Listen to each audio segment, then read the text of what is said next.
be ready for the hardest thing you ever do. And I'm not saying that lightly. I truly mean this will be difficult.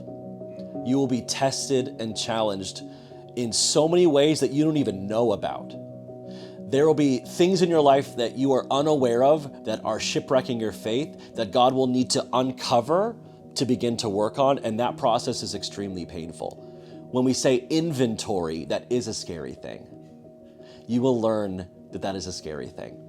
However, you will also learn that it's worth it. The Fall to Greater series, the idea of describing how God has picked you up from what the world has taught us is a fall and everything's a failure, but placed us in a place for something greater. Explain how that's happened in your life.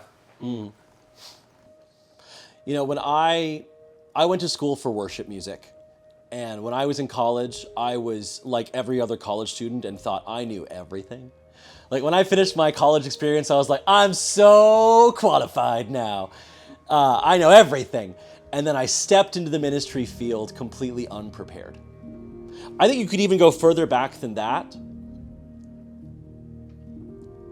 I was raised in church. I was raised in the ministry. I was raised around Christians all the time in a religious context.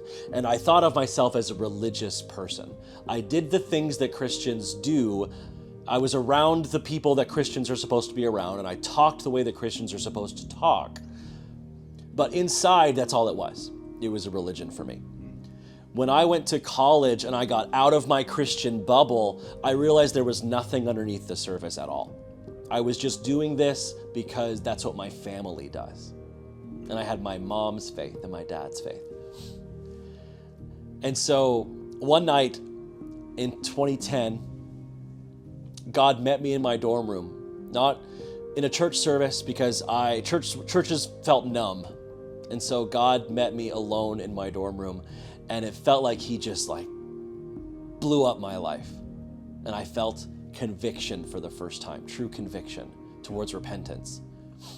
And so I was raised in church. I prayed the prayer when I was a kid, man. I don't know if I was saved that night or if I just was regenerated that night or if I just was deeply convicted that night.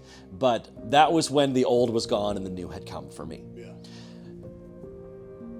I felt a call to ministry. I think the problem was that the space between I am ready to give my life to Jesus and I'm ready to lead a church and pursue ministry was like 2 hours.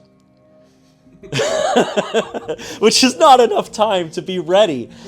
Oftentimes we get the call, but God has to equip us for that call. Just because you know that it's there doesn't mean you're ready for it. And I jumped into ministry fast.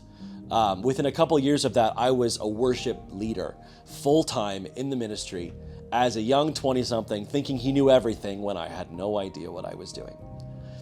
And the challenges of that, when you do the kinds of things that I do for a living, when you lay your life down on the line for a church, yes, you are putting your life on the line, but you're also putting the lives of every single person in your congregation, which means that the fact that I jumped into something before I was ready, not only did that blow up my life, it affected hundreds of people who were counting on me. And I let those people down. My first church job did not go well. And not that it was terrible, it wasn't a disaster, but in the sense that I wasn't ready and I messed it up. And it ended. So in the process of, you've led all these churches, right. Sunday morning worships. Right. Then all of a sudden you find yourself leading worship at a recovery ministry. Yeah. Explain to me the difference and how that has impacted not just how you manage your call or streamline your call, but has that helped in a way where some of the superficial of performance of Sundays over so many years been stripped away where you just get to the real stuff? Right. Yeah. My life has always been loud. I've spent most of my life on stages under lights, and it's been flashy, and I've been on display. And there came a point in my life a couple years ago where suddenly my life was quiet. For the first time, I didn't have an audience to perform for, and it was just me and Jesus. and I felt so lonely. And so I walked into the recovery ministry at Overflow. I washed up on the shores of recovery like a broken, tired, sad kid again. Without an audience to perform for, with no one needing anything from me, it felt like I had nothing of value left.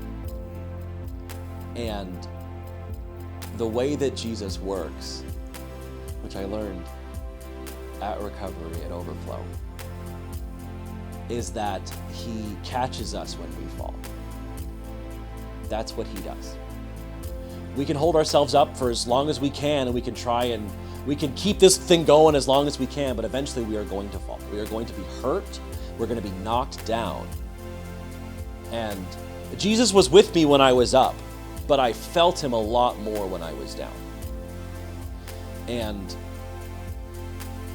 what I learned through that year of my life where I was just going to recovery quietly, I wasn't a pastor, I was just Jeremy, is I had to grapple with the idea of, is following Jesus worth it? Because there's something very self-righteous and kind of noble sounding when we talk about suffering as Christians, like, oh, we will suffer and we will endure, and we tell ourselves those things. It's really easy to say when you're on a stage. It's really hard to say when you're alone in your living room. And I had to say it there. And what I discovered probably for the first time is what it means when we say that God is worthy. He's worth it. And so now I have an understanding that the question is never going to be, are you going to suffer? Is this going to hurt me? Is this going to be hard? That is not how we make our decisions as Christians. Because of course we will.